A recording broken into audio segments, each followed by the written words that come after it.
Look at my face. You know what that is? That's grease, sweat, and tears from this weekend's project. So, I wanted to take you guys along on a ride with the GY6 swap, but it ended up being more of a an alone time thing, I guess. So I got Lee over here and we started putting things in, and if I was recording, I wouldn't be near as far as I am right now. Anyways, so what I want to do is kind of give you a little bit of a tour of what I've done so far on the GY6 swap and the things that I ran into that were a little bit difficult. So let's go ahead and take a look at the motor and the whole thing and see what it looks like so far.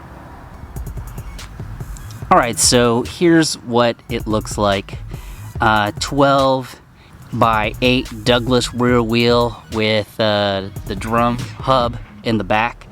If you look at the hardware in the back, I used bolts.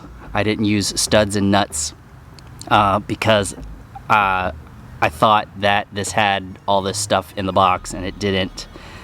You can see the GY6 swap. The Yoshi exhaust is on loan. The GY6 motor's there, and you can see some of the harness underneath the motor. Some of the stuff's just kind of hanging right now. The password JDM mount is there, and yeah, I don't have the front of the box, the battery box, on there yet. The wiring was probably the hardest part of this whole process. Let's take a closer look.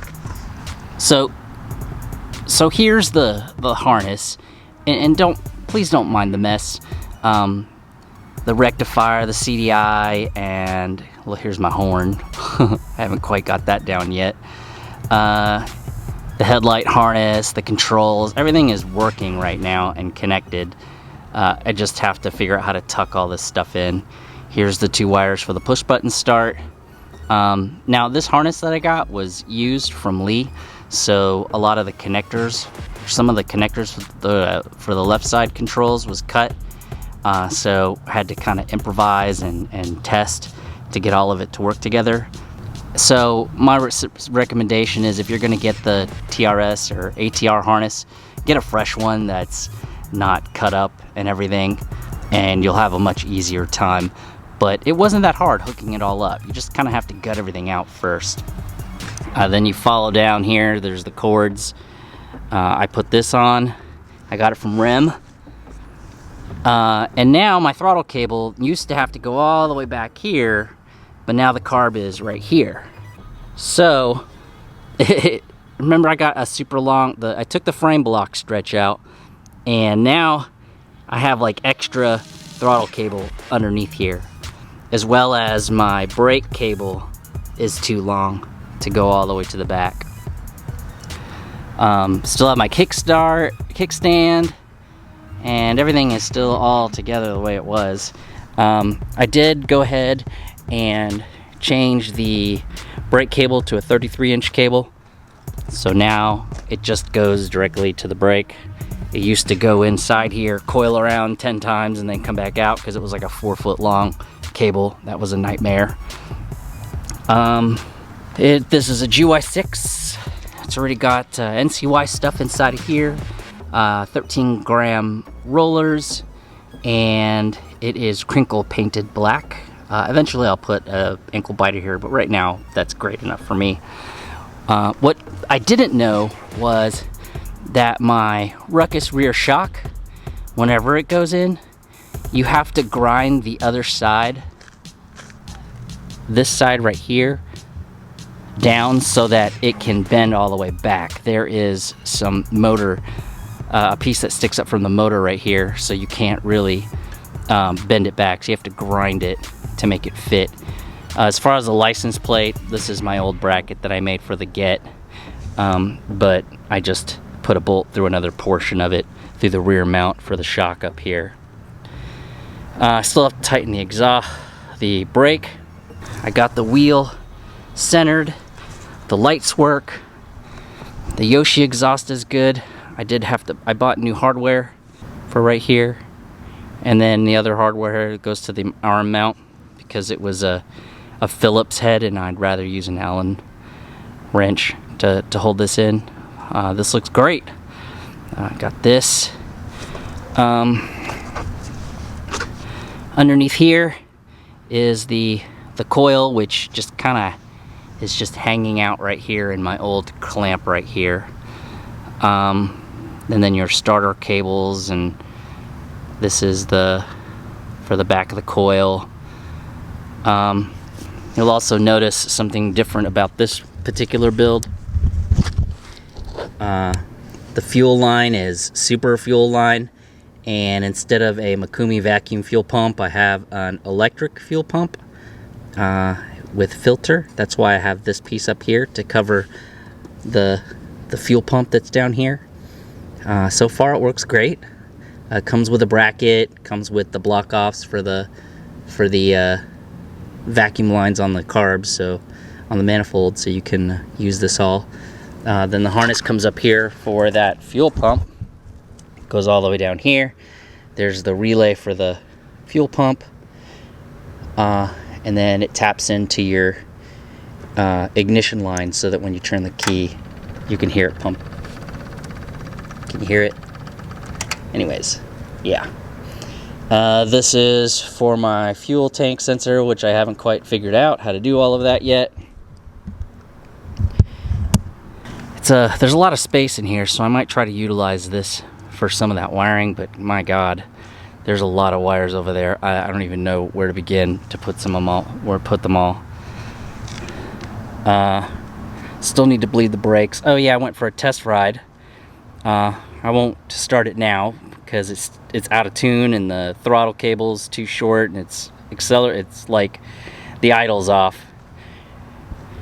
I forgot to tighten the rear brake cable, so I took it for a ride. I hit like 55-60 miles per hour on a local road around here, and then tried to pull the brake and realized that I was having a little bit of a trouble stopping. So there it is. I mean, it does look meatier. Now, okay, I have a question for those of you who have GY6s. So the motor looks pretty level, but the swing arm kind of tilts up. You know, it's like this while everything is level. So is this the proper seating position for the motor? I don't know. When I sit on it, it gets down a little bit lower, but I did paint this myself with spray. Oh my gosh. I did spray paint this myself with spray paint, and it absolutely sucks. It needs to be powder coated. Whenever I get to that point in my life, I'm going to take all these pieces back off and have them powder coated, including the spring, to match everything in. I might even get the rear frame re-powder coated because there's a lot of scratches from the last mount. But there it is. Let's go ahead and do a little bit of some little cinematic stuff with the bike. It is almost 7 o'clock. The sun is almost down, so I'm running out of light.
So there you have it. I have a I've made good progress.